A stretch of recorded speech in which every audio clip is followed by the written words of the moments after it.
안녕하십니까, 박사호입니다. 중동에서 전쟁이 터졌습니다. 이스라엘의 이란 선제 공격이 전 세계 뉴스의 헤드라인입니다. 관련 뉴스는 양이 아주 방대합니다. 러시아 매체 차르그라드는 이스라엘이 이란의 군사 지도부와 핵시설을 파괴함으로써 제3차 세계대전이 선포됐다고 전했습니다. 이 매체는 네타냐후가 히틀러의 전철을 밟았다고 했습니다. 이스라엘은 성공적인 미-이란 협상 기간 동안 이란의 핵과 군사시설을 선제 공격해 군 지도부와 핵 과학자들을 살해하고 미국을 전쟁으로 끌어들이려 했다고 분석했습니다. 테헤란은 결국 핵무기를 개발할 수밖에 없을 것이고 이스라엘의 초기 전술적 성공은 값비싼 대가를 치르게 할 것이라고 했습니다.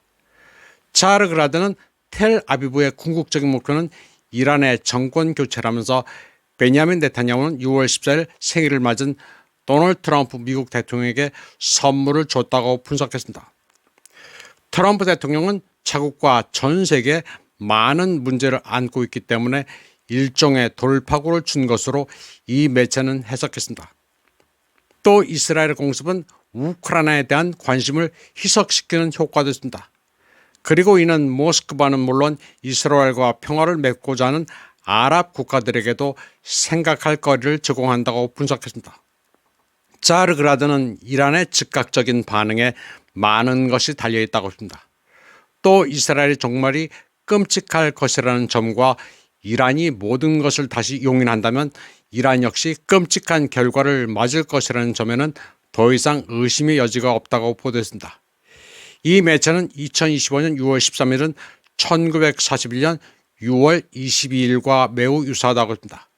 승승장구하던 히틀러는 불가침 조약을 깨고 소련과 예방전쟁을 시작했다고 했습니다. 히틀러는 소련의 공격 위협이 당장은 없다는 것을 알고 있었지만 스스로 모든 것을 준비했습니다. 당시 히틀러는 소련 국민들에게 그다지 인기가 없었던 스탈린주의 정권이 빠르게 붕괴될 것이라는 점을 염두에 두고 선제 공격을 가했는데 그 모든 게 네타냐후와 비슷하다고 했습니다. 이스라엘의 공격으로 이란 지도부와 과학자 여러 명이 살해됐습니다. 이란군 참모총장인 모하마드 바게리 소장, 이란 혁명수비대 사령관 호세인 살라미, 중앙군사본부 사령관 골람 알리 소장, 이란의 전 원자력 기구의 수장 페레이둔 아바시, 최고 핵과학자 메흐디 테헤란치 등입니다. 이스라엘 모사드도 동원된 선제 공격에서 텔아비브는 이란 고위 관리들이 살고 있는 아파트를 정확하게 때렸습니다. 민간인 피해도 대거 발생해 테헤란에서만 78명이 사망하고 329명이 다쳤습니다. 이스라엘은 이란의 핵 연구시설과 농축단지를 목표로 공격했습니다. 특히 나탄즈에 있는 이란의 우라늄 농축시설이 주된 목표였습니다. 공격 직후 짙은 연기가 피어올랐는데 피해 규모는 알 수 없습니다. 이란 원자력청 대변인 베흐루즈 카말 반디에 따르면 이스라엘이 나탄즈 핵시설에 연이은 미사일 공격을 가한 후 방사능 누출이 감지됐습니다. 카말 반디는 그러나 오염은 우라늄 농축시설 부지에 국한되어 있다면서 먼저 방사능 누출을 봉쇄한 다음 구조적 손상을 평가해야 한다고 밝혔습니다. 네타냐후 이스라엘 총리는 이번 선제 공격을 라이징 라이언 작전으로 명명하면서 이란의 핵무기 보유를 막기 위한 것이라고 주장했습니다.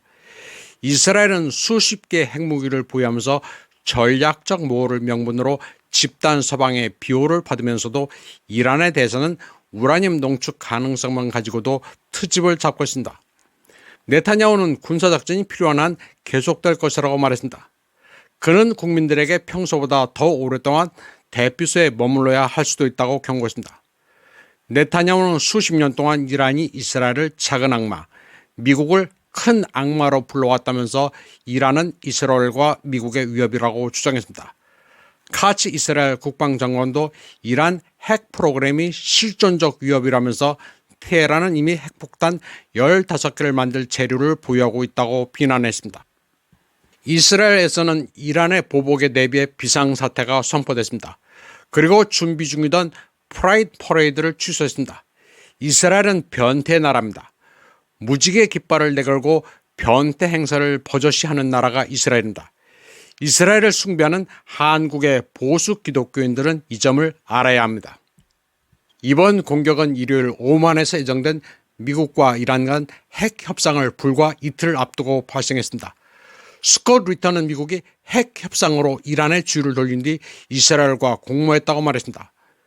미국이 이란과 하기로 했던 협상이 사실은 함정이라는 것입니다. 이란의 소식통들도 이스라엘의 공격이 이라크 영공에서 시작됐기 때문에 미국이 간접적으로 공격에 연루되었을 가능성이 있다고 보고 있습니다. 또 미군 방공망은 예상되는 이란의 반격을 차단하기 위해 이라크에서 이스라엘군을 지원하고 있습니다. 트럼프는 아주 뻔뻔합니다. 그는 이란이 곧 협상 테이블로 돌아오기를 희망한다고 말했습니다. 오만에서 미국 이란 간 협상이 예정돼 있었는데 엉뚱한 소리를 했습니다. 그러면서 미국은 이스라엘의 공습에 대해 사전에 통보받았지만 군사적으로 참여하지는 않았다고 주장했습니다. 그리고 필요하다면 미국은 이스라엘을 방어할 것이라고 덧붙였습니다. 트럼프는 또 이란은 모두 죽었고 상황은 더 악화될 것이라고 했습니다. 이미 훌륭한 죽음과 파괴가 있었지만 사륙을 저지를 시간은 더 있다면서 다음 공격은 더 잔혹할 것이라고 위협했습니다. 그러면서 더 버티면 남아나는 게 없을 테니 협상을 하라고 말했습니다. 트럼프는 평화주의자가 아니라 깡패입니다. 미국이 하는 말은 거의 거짓입니다. 미국의 정보기관과 현장에 미리 배치된 공중구비기가 없었다면 이스라엘은 이처럼 효과적인 공격을 감행할 수 없었습니다. 마르코 루비오도 이스라엘을 비난하지 않고 이스라엘의 그러한 행동을 자국 방위를 위해 필요한 것으로 여긴다고 말했습니다. 루비오도 워싱턴이 이스라엘 공격에 대해 사전에 통보받았으며 미국이 이미 예방 조치를 취했다는 사실을 확인했습니다. 한편 러시아 과학 아카데미 동방학연구소 선임연구원 블라지미르 사진은 이번 공습이 이란과 이스라엘 간의 심각한 전쟁의 시작이지만 전형적인 지상전은 아니라고 평가했습니다. 이스라엘은 결코 지상군을 동원하지는 못한다고 그는 말했습니다. 그리고 이란군 고위 간부들의 사망은 테헤란의 대응에 어느 정도 혼란을 야기했으며 보복으로 가까운 시일 내에 미사일을 발사할 것이라고 확신한다고 말했습니다. 그럴 경우 이스라엘 방공군이 파괴를 막을 수 있을지는 모르겠다고 했습니다. 미국은 방어 수단이 부족하고 또 항공모함 전단도 부족하다고 했습니다. 블라지미르 사진은 이란의 핵시설은 지하 최대 800m 깊이에 위치해 있는데 이스라엘은 이러한 목표물을 타격할 수 있는 무기가 없다고 말했습니다. 파괴에 필요한 폭탄은 12에서 15톤은 돼야 하는데 이는 미군의 B2 전략 폭격기만 탑재할 수 있다는 것입니다. 따라서 이스라엘은 지상시설에 심각한 피해를 입힐 수는 있지만 우라늄을 농축하는 원심 불기를 파괴할 수는 없다고 그는 진단했습니다. 그는 이스라엘이 이란의 핵 프로그램을 스스로 중단시키거나 무력화시킬 수는 없고 핵 프로그램 개발을 늦출 수 있는 능력만 있을 뿐이라고 말했습니다. 사진은 이란이 가까운 미래 핵과 관련된 미국과의 추가 협상을 거부할 가능성이 높다고 했습니다. 그리고 이집트, 터키, 중국, 카타르, UAE, 사우디아라비아가 이미 이스라엘의 이란 공격을 규탄했다는 점도 언급했습니다. 이란도 이스라엘 내 목표물을 겨냥해 반격을 했습니다. 텔아비브와 하이파 등에 300발의 미사일이 떨어졌습니다.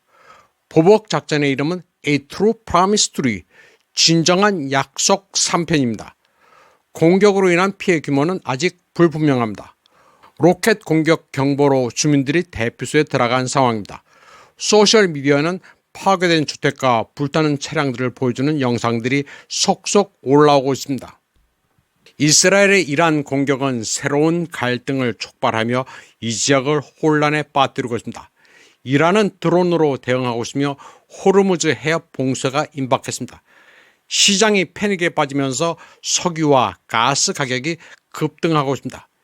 유가는 거의 10% 급등해 배럴당 75달러를 넘어섰습니다. 이는 1월 이후 최고치입니다.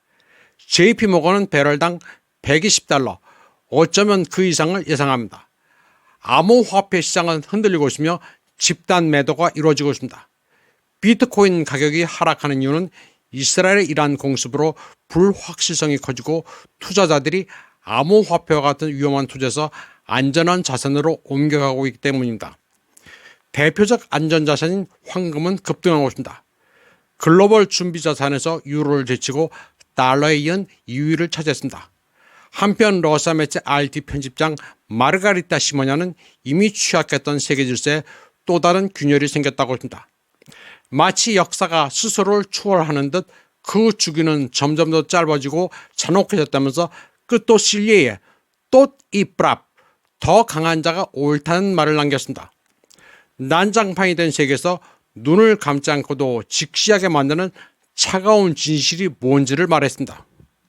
그녀는 오늘 아침 국제법이 아무리 발전하더라도 아무리 평화주의적 리본을 걸거나 아무리 이마에 인도주의적 문신을 새기더라도 세계사 발전의 진정한 본질은 반박할 수 없다고 말했습니다.